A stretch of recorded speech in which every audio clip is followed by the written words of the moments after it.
इमरान खान साहब का यह मानना है कि ये सारे अचानक इकट्ठे नहीं हो गए। वो ये कहते हैं कि इनको कोई इकट्ठा कर रहा है, फिर दिनों के अंदर बहुत सारा पैसा इकट्ठा हो गया। 7 तारीख को ये लेटर पाकिस्तान पहुंचता है, 8 तारीख को तहरीक-ए-दम-ए-एतमाद पेश हो जाती है। यानी अमेरिकन को एक दिन पहले पता था कि तहरीक-ए-दम-ए-एतमाद आ रही है और उसको कामयाब करवाना है। अगर असल खत ये कौम पढ़े तो लोग कल सड़कों पर आ जाएंगे। ये कौन सी जमाने में गुलाम है। उर्दू पॉइंट की वीडियोस देखने के लिए हमारा चैनल सब्सक्राइब कीजिए और बेल के आइकन पर क्लिक कीजिए ताकि आप हमारी तमाम आने वाली वीडियो से बाखबर रह सकें। अस्सलाम वालेकुम, मैं हूं उस्मान बुलट, आप देख रहे हैं उर्दू पॉइंट। आज हम मौजूद हैं senior anchor person Imran Riaz Khan के साथ। और ये जो अभी पीछे मामला चल रहा था पीडीएम का, इस मामले के अंदर इमरान खान साहब बहुत करीब थे और गवर्नमेंट के भी करीब थे, कई मुलाकातें की।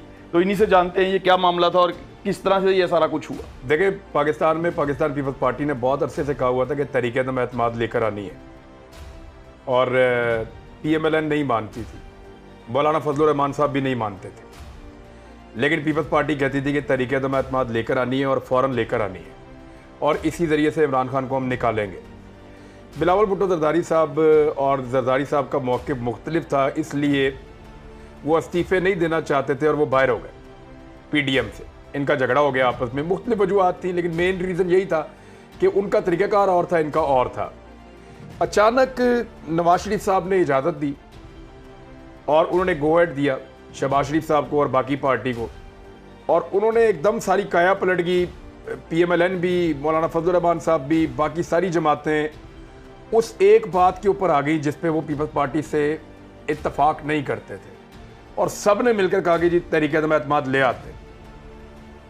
मीटिंग्स शुरू हो गई, मुलाकातें होती रही, डॉक्यूमेंट तैयार होते रहे और फिर उन्होंने 8 मार्च को तहरीक-ए-दम-ए-एतमाद जमा करवाई। ये तो है सिंपल इसका एक रूप। इमरान खान साहब का यह मानना है कि ये सारे अचानक इकट्ठे नहीं हो गए।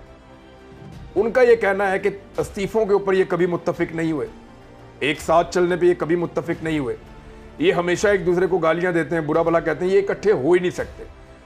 वो ये कहते हैं कि इनको कोई इकट्ठा कर रहा है और वो साबित ऐसे हुआ कि 7 तारीख को एक अमरीकी ओहदेदार ने मुलाकात की, बुलवा के पाकिस्तानी ओहदेदारों को अमेरिका में, और उसने डोनाल्ड डू उसका नाम है, अब तो सामने आ गया, उसने धमकी लगाई पाकिस्तानी ओहदेदारों को और उसने ये कहा पाकिस्तानी सफीर को कि अगर तो इमरान खान के खिलाफ तहरीक-ए-दम-ए-एतमाद कामयाब होती है तो फिर तो हम पाकिस्तान की गलतियां माफ़ कर देंगे। ये मैं आसान अल्फाज में सिंपल आपको बता रहा हूँ, जिसमें जहर हमने निकाल दिया है। वो पाकिस्तानी सफ़ीर बेचारा वो हैरान हो गया, ये क्या चल रहा है। उसने कहा उनको कि हमें बातचीत करते रहना चाहिए, मेरे ख्याल में राब्ता रहना चाहिए, और ये राब्ता भी हम करेंगे तब जब तहरीक-ए-दम-ए-एतमाद हो जाएगी। उसके बाद 7 तारीख को ये लेटर पाकिस्तान पहुँचता है, 8 तारीख को तहरीक-ए-दम-ए-एतमाद पेश हो जाती है। यानी अमेरिकन को एक दिन पहले पता था कि तहरीक-ए-दम-ए-एतमाद आ रही है और उसको कामयाब करवाना है। तो यहां से इमरान खान साहब का शक बढ़ गया कि ये तो कभी इकट्ठे होते ही नहीं थे, ये कभी एतम-ए-एतमाद की तहरीक में भी नहीं आते थे, ये क्यों इकट्ठे हो गए और क्यों इस तहरीक की तरफ आ गए। फिर जब ये अमेरिकन सारा मामला सामने आया तो उनको यकीन हो गया कि ये मुझे बैरूनी साजिश में निकाल रहे हैं। फिर दिनों के अंदर बहुत सारा पैसा इकट्ठा हो गया, सिंध हाउस में पैसे जा रहे हैं, इस्लामाबाद में टोटल उसके अंदर पैसे जा रहे हैं। आपने वो खत पढ़ा है? अच्छा, वो जो खत है ना, उसको लीगली हम नहीं देख सकते, उसको मखसूस लोग देख सकते हैं। यानी मैंने उस खत को देखा है सामने ऐसे, लेकिन वी आर नॉट अलाउड कि हम उसको पढ़ें। क्या है उस खत में जिसने असम्बलियां तोड़वा दी? नहीं, असम्बलियां तो किसी और वजह से तोड़ी हैं उन्होंने, इमरान खान ने। इमरान खान का ये कहना है कि अमेरिका मेरे मुल्क के मुस्तकबिल का फैसला नहीं कर सकता कि यहाँ पे वज़ीर आज़म इमरान खान होगा या शहबाज शरीफ होगा। उसने असम्बलियाँ तोड़ दी, उसने कहा ठीक है, अमेरिका नहीं फैसला करेगा, फैसला करेगी अवाम। लोग वोट डालें, शहबाज शरीफ को बनाते हैं वज़ीर आज़म, तो वो आके बैठ जाए, कोई प्रॉब्लम नहीं है। लेकिन अमेरिका ये फैसला नहीं करेगा कि पाकिस्तान में शहबाज शरीफ वज़ीर आज़म होगा। तो शहबाज शरीफ ने अगर वज़ीर आज़म बनना है तो इसका फैसला अमेरिका नहीं, पब्लिक करे। अब कहा जा रहा है कि ये जो खत है इसके अंदर चेंजिंग कर दी गई है, या ये मैं आपको बता देता हूं, फेक है। ये मैं आपको बता देता हूँ, ये बड़ी सादी सी बात है। इसको बेसिकली टेक्निकल लैंग्वेज में कहते हैं साइफर। ये जो पेपर आता है ना, ये है रिकॉर्डेड ऑफिशियल डॉक्यूमेंट है। ये खत ऐसे नहीं है कि बखिदमत जनाब वज़ीर आज़म या बखिदमत जनाब आर्मी चीफ या बखिदमत जनाब चीफ जस्टिस जनाब पाकिस्तान में हुकूमत गिरा देनी तो हम आपको नहीं छोड़ेंगे, ऐसे नहीं है ये अब ये खत भी नहीं है, ये ऑफिशियल रिकॉर्डेड डॉक्यूमेंट है। जब सफारतकार आपस में बैठते हैं, ऑफिशियल्स जब वो आपस में बातचीत करते हैं, पैगाम देते हैं, तो उसको अमले के दोनों तरफ के लोग बैठे हुए बाकायदा एक एक लफ्ज को उसके एक्सप्रेशन के साथ टाइप कर रहे होते हैं। ये वो डॉक्यूमेंट होता है, ऑफिशियल डॉक्यूमेंट होता है। इसके अंदर कोई एक लफ्ज इधर से उधर कॉमा भी नहीं होता, फुल स्टॉप भी इधर से उधर नहीं होता, जेर जबर का भी फर्क नहीं होता। मैं आपको बताता हूं कि ये खत असली है, इसका सबूत क्या है। पाकिस्तान के जो प्रोटोकॉल है उनके मुताबिक जब भी ऐसा कोई खत बाहर से आता है, दुनिया के किसी मुल्क से आए, अमेरिका से, यूरोप से, इटली से, France, Germany, Japan, Russia, India, कहीं से भी आए, वो पाकिस्तान में 4 जगह पे गिरता है जाके। सेम टाइम में वो पाकिस्तान में 4 जगह पे पहुंचता है। एक वजीर आज़म हाउस में, एक वजारत खारजा के अंदर, एक आर्मी चीफ के पास जाता है और एक DGISI के पास जाता है। अब अगर इमरान खान ने लेटर तब्दील कर दिया है तो आर्मी चीफ के पास भी था, अगर इमरान खान ने तब्दील कर दिया तो DGISI के पास भी था। पाकिस्तान की अस्करी क़यादत बैठी है, नेशनल सिक्योरिटी कमेटी की मीटिंग हुई है, उसके अंदर सारों ने कहा है कि खत असली था तभी तो उस पर मीटिंग हुई है, जाली खत पे तो मीटिंग हो नहीं सकती। दूसरा लोग इल्ज़ाम लगाते हैं कि इस खत को उस सफ़ीर ने या वो जो अमला अमेरिका में बैठा उन्होंने गलत लिख के, नहीं ऐसा नहीं हो सकता, सजाए मौत मिलेगी उसको अगर वो उसके अंदर तब्दीली करेगा तो। वजह यह है कि ये गद्दारी है कि आप पाकिस्तान को किसी दूसरे मुल्क के साथ लड़वा रहे हैं झूठे जुमले लिखकर।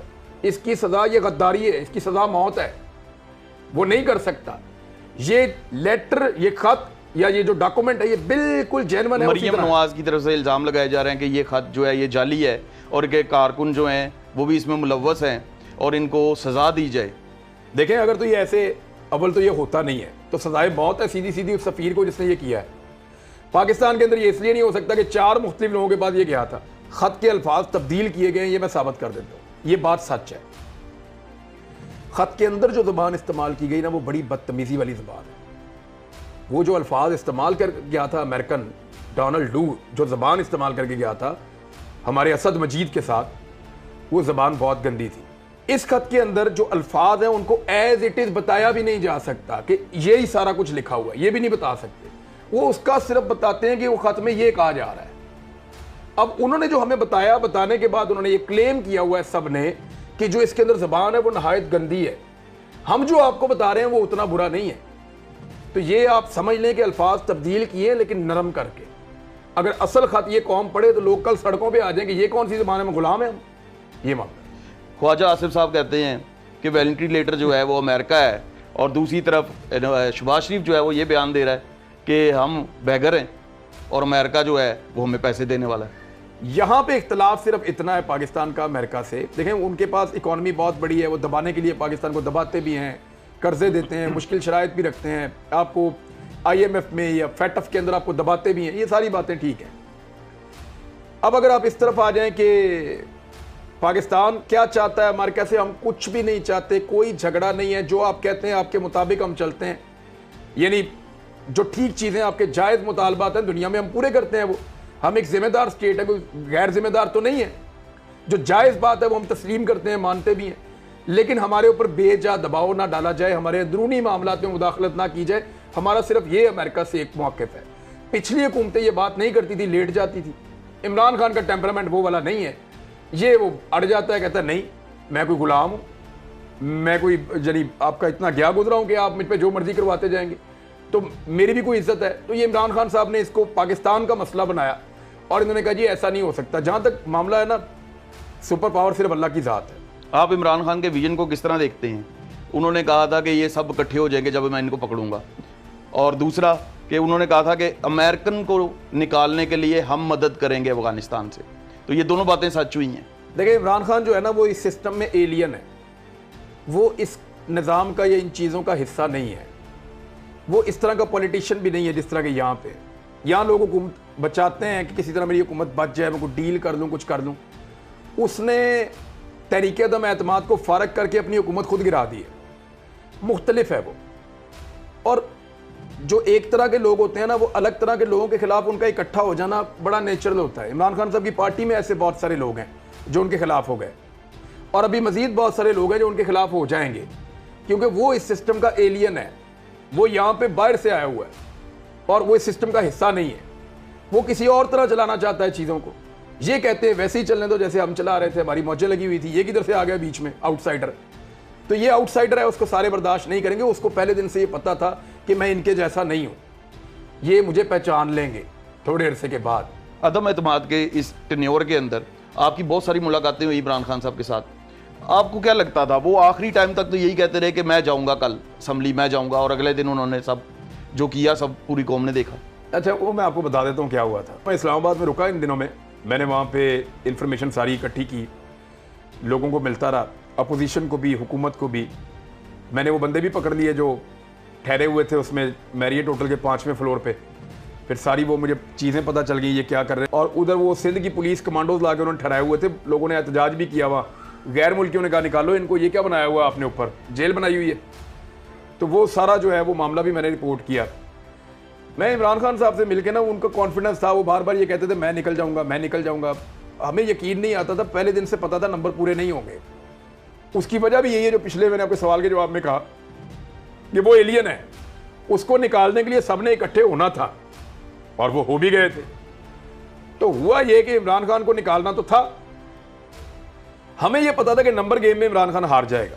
वो बार बार कहते थे सरप्राइज दूंगा, सरप्राइज दूंगा, कंफ्यूजन होता था, पता नहीं क्या करेंगे।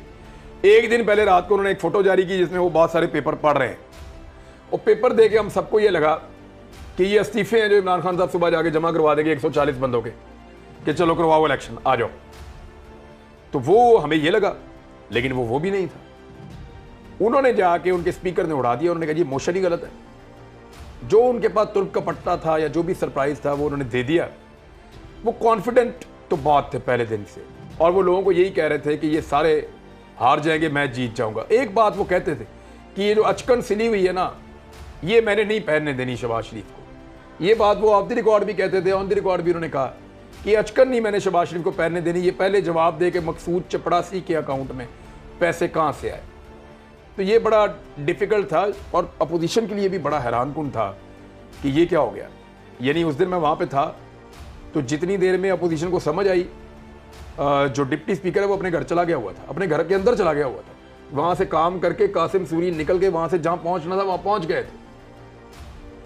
जो अक्सर वुज़रा है वो भी वहाँ से निकल गए हुए थे, जो पीटीआई के अरकान है वो भी चले गए हुए थे। अपोजिशन को समझ बाद में आई कि उनके साथ हुआ क्या है। अगले इलेक्शन में आप इमरान खान को किस जगह पे देखते हैं? अपोजिशन ने एक मुर्दा घोड़े में जान डाल दी है। इमरान खान 2023 का इलेक्शन मेरी समझ के मुताबिक हार सकते थे, क्योंकि पब्लिक उनकी मुख्तलिफ चीज़ों से एतराज़ कर रही थी, अपोजिशन का नैरेटिव बिक रहा था। इमरान खान की इस बात को लोग नहीं मान रहे थे कि महंगाई इमरान खान की वजह से नहीं है। लोग कह रहे थे नहीं, you are responsible for this. तो इमरान खान साहब 2023 में हार रहे थे। एक मिसाल आपने सुनी होगी कि कुब्बे को लात मारी, उसका कुब निकल गया। तो बस ये इमरान खान को उन्होंने लात मारी, उसका कुब सीधा हो गया। अब वो इलेक्शन के अंदर मोस्ट फेवरेट क्या उस लात को हम खत कह सकते हैं? नहीं, वो कुब्बे को खत लगा और उसका कुब निकल गया। वो इन्होंने वो भी लात का हिस्सा ही है, समझ ले आप, वो खत भी और ये इधर भी मामला। आपको मौका मिला कभी सियासत का हिस्सा बनने का, तो क्या आप बनेंगे? नहीं, मेरा काम नहीं है। मैं ये काम बड़े शौक से करता हूँ, सहाफ़त का, वही करता रहूँगा।